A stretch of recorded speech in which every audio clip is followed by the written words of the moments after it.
Aloha. You're watching Cradlepoint, part of Ericson Threat Intelligence Hot Shots Weekly. This is episode 8, folks. And like every week, we got our senior threat intelligence researcher, Alex Ryan, with us. How's it going, Alex? Yeah, doing pretty awesome. It's still kind of exciting to be in episode 8. We're kind of gathering up a nice catalog of incidents, vulnerabilities, tips and tricks, and so forth. But real quick, before we get into, I got a PSA that I'll be doing pretty much every week for a little while. So I want to encourage you. I always wear my reverse logo Cradlepoint shirt because that's how I produce the light board. So I'd like to encourage you to subscribe, check out the Cradlepoint part of Ericson YouTube channel. It is simply at Cradlepoint1 on the YouTubes. Alex, so this is our weekly threat intelligence hot shots presented by the threat research team here at Cradlepoint, which Alex is a part of. So what do we got this week? All right. So I wanted to talk about InfoStealers. If I were to say one of the number one issues that I'm concerned about right now, InfoStealers just went to the top of the list. This is going to be as basic as, do I have antivirus, right? Do I have an antivirus? Do I have InfoStealer defenses and detections? Because this has gone boom.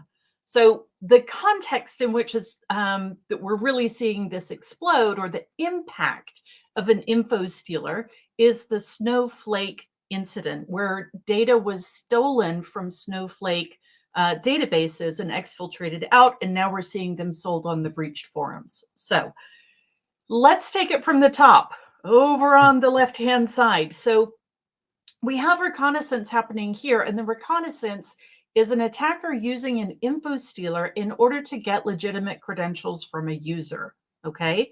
So to get an InfoStealer to a user, it's typically done either by a drive-by opportunistic, download by a user, or it's targeted using maybe a social media platform or something to send a URL to a specific user.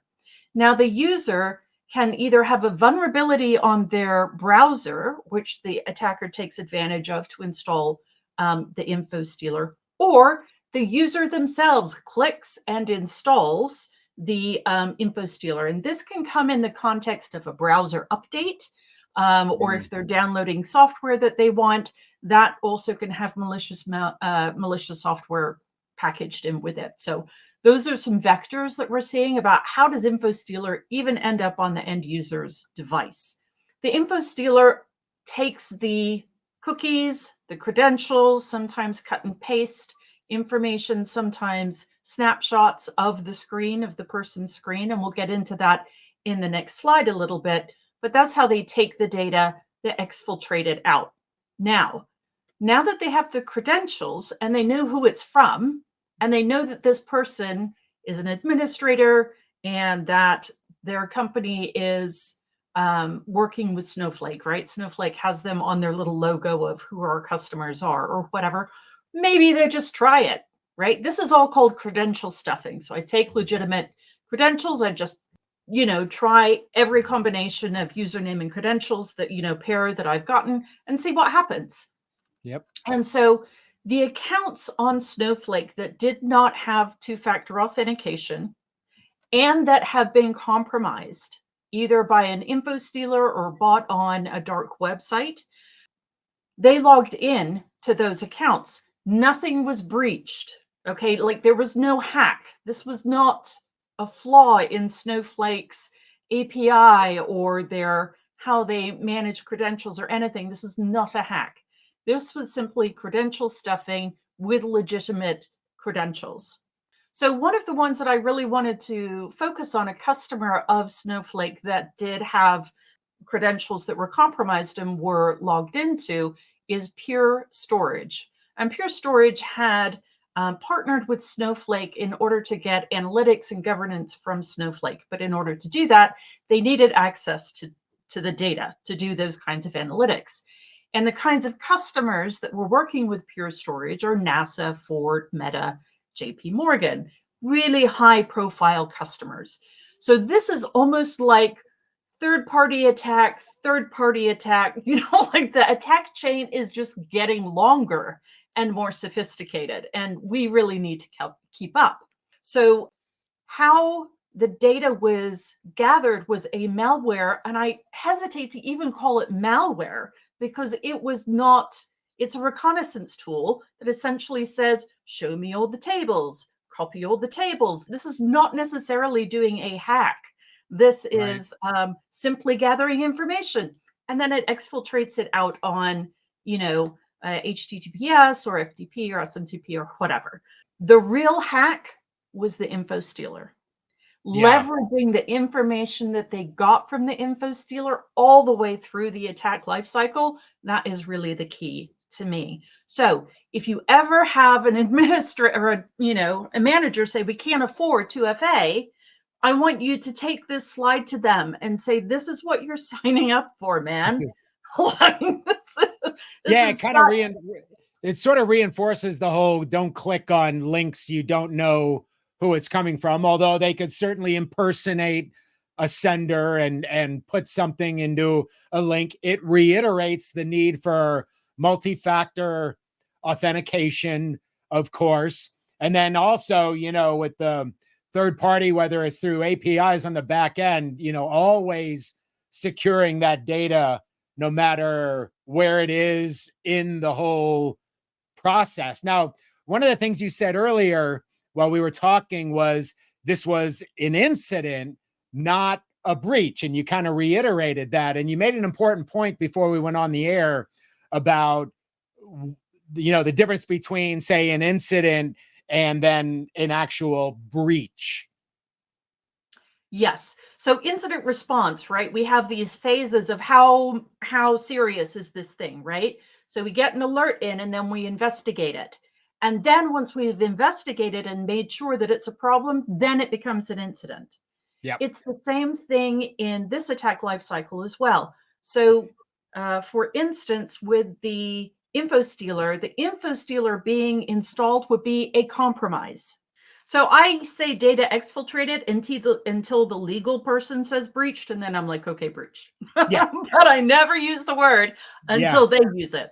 So right, because then then you got to report it, and then you have a lot of legal issues. Yes, exactly. Yeah. All right. So how do we protect against these?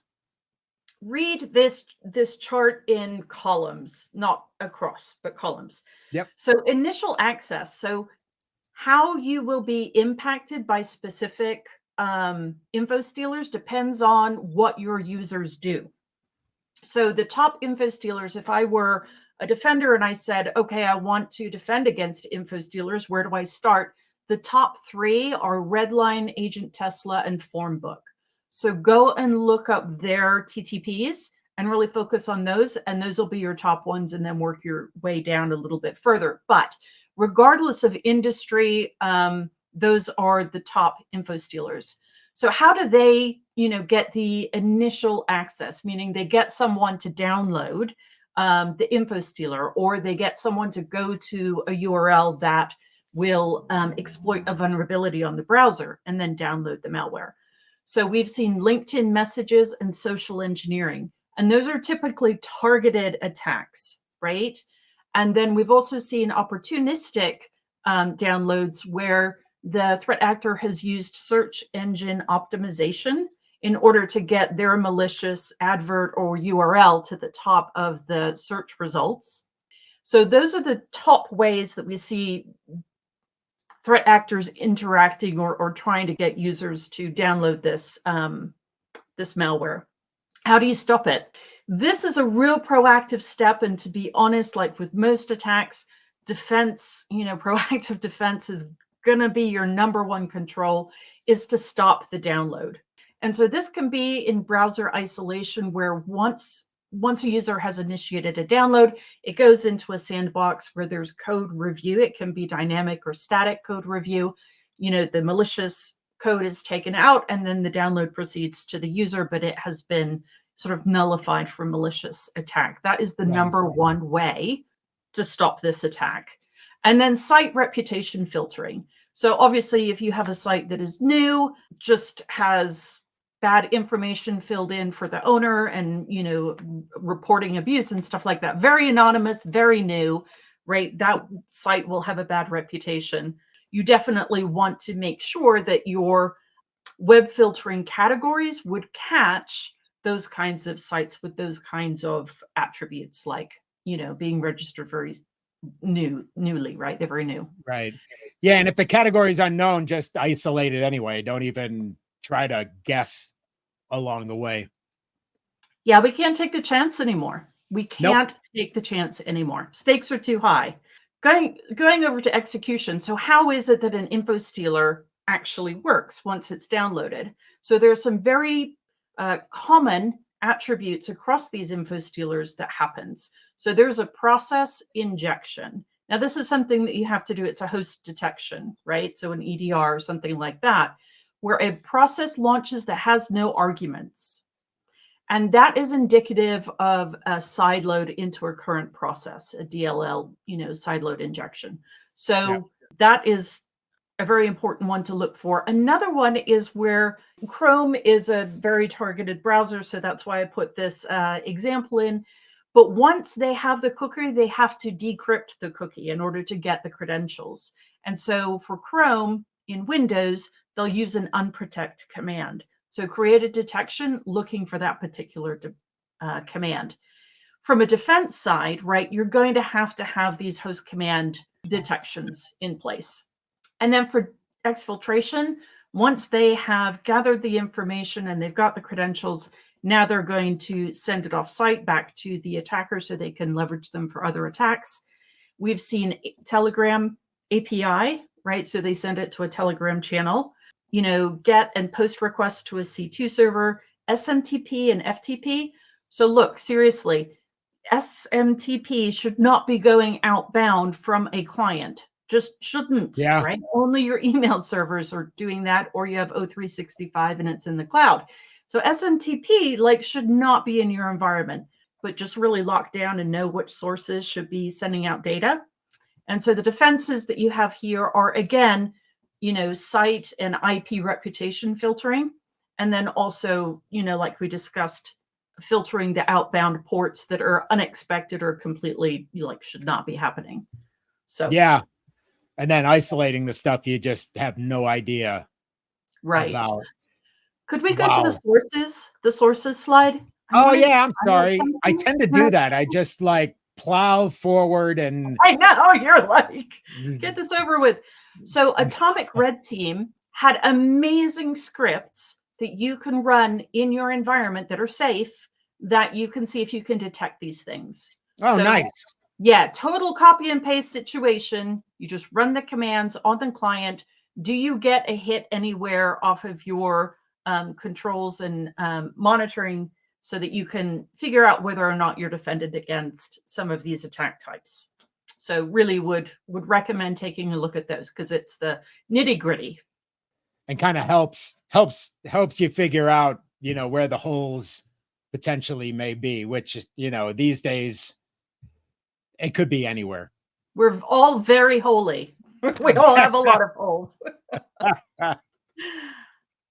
Oh boy, every week it's something else. It's either ransomware, credential stuffing, or InfoStealers. And that's why we do this every single week, is because new stuff pops every day, all day around the world. And we'll be here to report on it with our excellent threat intelligence team. As always, thank you, Alex. Always good to see you.